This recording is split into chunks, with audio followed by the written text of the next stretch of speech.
Cryptocurrency market অনেক বেশি risky হয়। এখানে অবশ্যই নিজেদের রিসার্চ করার পর যে কোনো কয়েন বাইং করার চেষ্টা করবেন এবং আমরা এডুকেশনাল পারপাসে ভিডিওগুলো বানাই, তো কোনো রকম ফাইন্যান্সিয়াল অ্যাডভাইস নয়, মাথায় রাখবেন। নমস্কার বন্ধুরা, সবাইকে ক্রিপ্টো বার্তায় স্বাগত জানিয়ে আমি শুরু করছি পিকাই। শুরুতেই আজকে যে আলোচনা করব, আজকে আমরা ইথেরিয়াম নিয়ে মেইনলি আলোচনা করার চেষ্টা করব এবং তার সাথে সাথে বেশ কিছু জিনিস, মার্কেটে কিছু ফ্যাক্টর আমরা বোঝার চেষ্টা করব। তার কারণ হচ্ছে মার্কেট পাম্প হলে আমাদের সবারই ভালো লাগে, তো আলটিমেট দাঁড়িয়ে মার্কেট কিন্তু পাম্প করছে। তো এই হিসাবে আপনারা যদি দেখেন সেক্ষেত্রে কিন্তু আপনাদের মনে হতে পারে আবারও এই বুঝি অল্ট সিজন শুরু হলো, এই বুঝি আমাদের যে পোর্টফোলিও যেটা দীর্ঘ সময় ধরে অনেক বেশি ডাউন আছে সেটা হয়তো আপ করতে শুরু করবে। কিন্তু প্রত্যেকবার এই জিনিসটা শুরু হয় এবং তারপরে কিন্তু আমরা দেখি যে মার্কেট কিন্তু আবারও ডাউনে চলে যায়। তো কতটা কি সম্ভাবনা না সম্ভাবনা সমস্ত কিছু কিন্তু আমরা ডিটেলসে আলোচনা করার চেষ্টা করব। অ্যাট দ্য সেম টাইম মাথায় রাখার চেষ্টা করব যে কোনো রকম ফাইন্যান্সিয়াল অ্যাডভাইস নয়, নিজেদের রিসার্চ করার পর যে কোনো কয়েন বা ক্রিপ্টোকারেন্সি মার্কেটে ইনভেস্ট করার চেষ্টা করবেন। তার কারণ হচ্ছে এই মার্কেট অত্যন্ত রিস্কি হয়। তো ফার্স্ট যে ফ্যাক্টর সেটা হচ্ছে এই মুহূর্তে দাঁড়িয়ে আমরা লক্ষ্য করছি ইথেরিয়ামের মধ্যে কিন্তু নেক্সট লেভেল মোমেন্টাম, অর্থাৎ ইথেরিয়াম আজকের দিনে দাঁড়িয়ে কিন্তু 6% আপ, যেখানে বিটকয়েন কিন্তু 0% একই জায়গায় কিন্তু পড়েছিল এবং কিছুটা পাম্প করার চেষ্টা করলো, যেটা 1,17,400, 500, 600, 700 পর্যন্ত ম্যাক্সিমাম গিয়ে আবারও কিন্তু ডাউনে চলে এলো। যেমনটা কিন্তু প্রিভিয়াস দুটো তিনটে ভিডিওতে আমরা ডিটেলসে আলোচনা করার চেষ্টা করেছি। লেভেলগুলো আপনাদের দেখিয়ে দিচ্ছি যে কোথায় রেজিস্ট্যান্স, কোথায় সাপোর্ট, সমস্ত কিছু কিন্তু দেখানো আছে। এবার আমরা আলোচনা করার চেষ্টা করি যে ইথেরিয়ামের এই যে পারফরমেন্স এবং $4,000 উপর কিন্তু ডেইলি ক্যান্ডেল ক্লোজ দেয়া গতকালকে। তো সেক্ষেত্রে কিন্তু আমরা বুঝতে পারছি মার্কেটের মধ্যে নেক্সট লেভেল মোমেন্টাম কিন্তু আছে। এই মুহূর্তে দাঁড়িয়ে আপনাদের কোশ্চেন হতে পারে যে ইথেরিয়াম দাদা কত পর্যন্ত যেতে পারে, তার যে অ্যান্সার সেটা কিন্তু এই মুহূর্তে বলা খুব কঠিন। তার কারণ হচ্ছে উইকলি ক্যান্ডেল আগামীকাল ক্লোজ হবে। তো উইকলি ক্যান্ডেল যখনই আগামীকাল ক্লোজ হবে তখন কিন্তু আমাদের বুঝতে হবে যে সেই সময় ইথেরিয়াম কোন পজিশনে আছে, 4,000-এর ওপরে হোল্ড করছে নাকি 4,100-200-র ওপর হোল্ড করছে, সেটা কিন্তু খুব ইম্পর্টেন্ট হবে এবং তার উপর ভিত্তি করে কিন্তু আমরা বুঝতে পারবো যে ইথেরিয়াম নতুন অল টাইম হাই করতে চলেছে কিনা। একটা জিনিস আপনাদের মাথায় রাখতে হবে, লাস্ট টাইম 2024 সালে যখন কিন্তু বলা যায় নভেম্বর ডিসেম্বর অলমোস্ট, সেই সময় কিন্তু আমরা ইথেরিয়ামকে লাস্ট $4,000 দেখেছিলাম। তারপর কিন্তু বলা যায় 8 মাস অলমোস্ট পেরিয়ে গেছে, সেই 8 মাসে কিন্তু ইথেরিয়াম $1,200 চলে গেছিল। $1,200 থেকে কিন্তু আবারও রিক্লেম করেছে আজকে দাঁড়িয়ে কিন্তু $4,200 কাছাকাছি। তো এই জায়গাটা, এই যে জার্নিটা কিন্তু মোটেও সহজ ছিল না এবং এই জার্নি ক্রিপ্টোর এই ধরনের যে জার্নি সেটা কিন্তু আমরা নর্মালি দেখে থাকি এবং মার্কেট কিন্তু বলা যায় নিচে থেকে একদম ওপরে চলে এসছে এবং এই জার্নিতে যারা ছিলেন, যারা দীর্ঘ সময় ধরে দেখছেন মার্কেটকে, তাদের কিন্তু জানা উচিত যে মার্কেটের চরিত্র কিন্তু এই ধরনেরই। এইবার ব্যাপার হচ্ছে আমরা অ্যাডপ্ট করতে পারি কিনা এই চরিত্র, সেটাই হচ্ছে মূল ব্যাপার। এখন আসবো অল্ট কয়েনের কোশ্চেনে। তার আগে একটা জিনিস আপনাদের বলে দিই যে অবশ্যই টেলিগ্রাম জয়েন করুন। টেলিগ্রামের লিঙ্ক আমি পিন কমেন্ট এবং ডিসক্রিপশনের লিঙ্ক দিয়ে দিচ্ছি, আপনারা কিন্তু পিন কমেন্টেও পেয়ে যাবেন। টেলিগ্রাম অবশ্যই জয়েন করুন, তার কারণ হচ্ছে টেলিগ্রামে সমস্ত নিউজ আপডেট আপনারা কিন্তু আগে পেয়ে থাকেন এবং যদি কারো ফিউচার ট্রেডিং শিখতে হয় ফ্রিতে, সেক্ষেত্রে কিন্তু আপনারা পিন পোস্ট থেকে আমাকে মেসেজ দিতে পারেন। নেক্সট যে ব্যাপারটা আমি আলোচনা করার চেষ্টা করবো সেটা হচ্ছে অল্ট সিজন, যেটার জন্য আমরা দীর্ঘ সময় ধরে অপেক্ষা করছি, সেটা কত সময় লাগতে পারে। আমরা যদি দেখি এই মুহূর্তে দাঁড়িয়ে কিন্তু বলা যায় যে সময়টা বিটকয়েন পার করেছিল, মানে দীর্ঘ সময় ধরে শুধু বিটকয়েনই পাম্প করছিল, বিটকয়েনের বাইরে গিয়ে কিন্তু আমরা মোমেন্টামই দেখছিলাম না মার্কেটে। এখন কিন্তু সেই সময়টা চেঞ্জ হয়ে গিয়ে ইথেরিয়ামের সময় এসছে।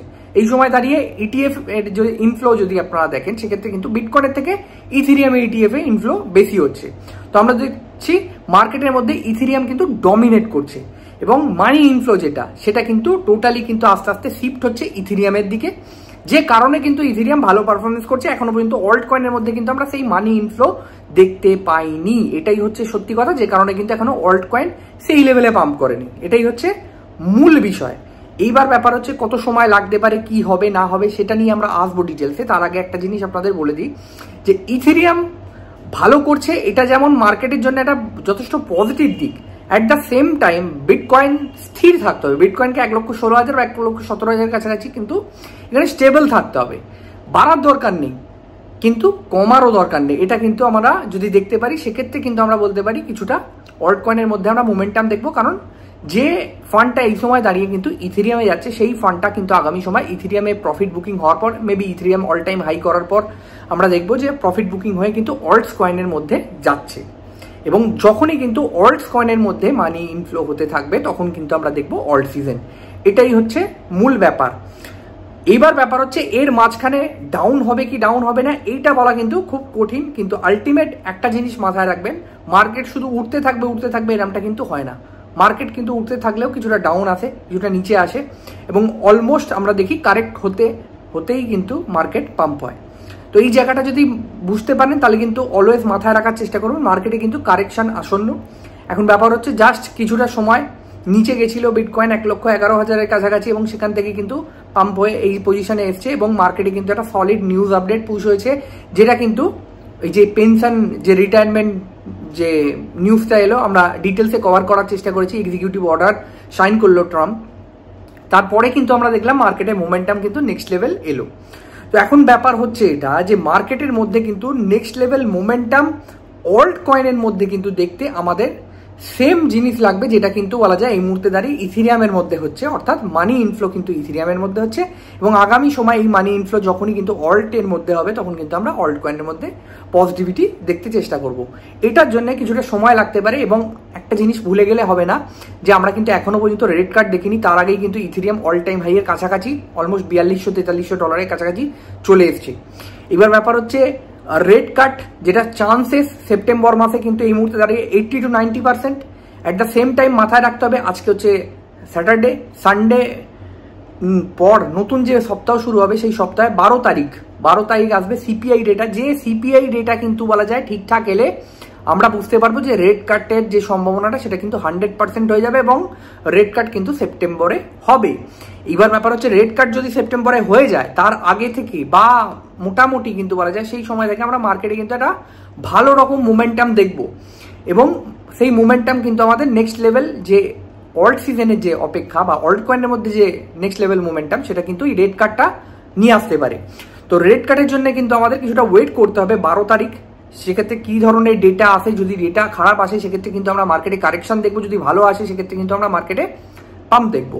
আশা করি এই জিনিসগুলো বুঝতে পেরেছেন যে মূল যে কারণে কিন্তু ইথিরিয়াম এই ধরনের পারফরমেন্স দেখাচ্ছে সেটা হচ্ছে এক ETF এর বাইং, ইনস্টিটিউশনাল ইনভেস্টমেন্ট, তার সাথে সাথে কিন্তু বলা যায় ওয়েলথদের বাইং, এবং তারপরেও আমরা যদি বলি সেক্ষেত্রে কিন্তু বলা যায় বেশ কিছুটা বলা যায় মোমেন্টাম সেটা কিন্তু আমরা আস্তে আস্তে মানি ইনফ্লো বিটকয়েন থেকে শিফট হয়ে ইথিরিয়ামের মধ্যে দেখছি।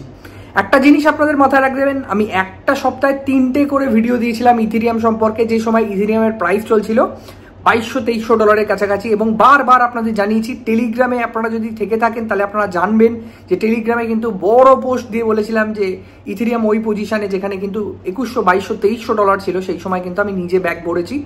সেই সময় কিন্তু আপনাদের পরিষ্কারভাবে ওপেন টেলিগ্রামে জানিয়েছিলাম, যেখানে কিন্তু অলরেডি 20,000 মানুষ জয়েন করে আছেন।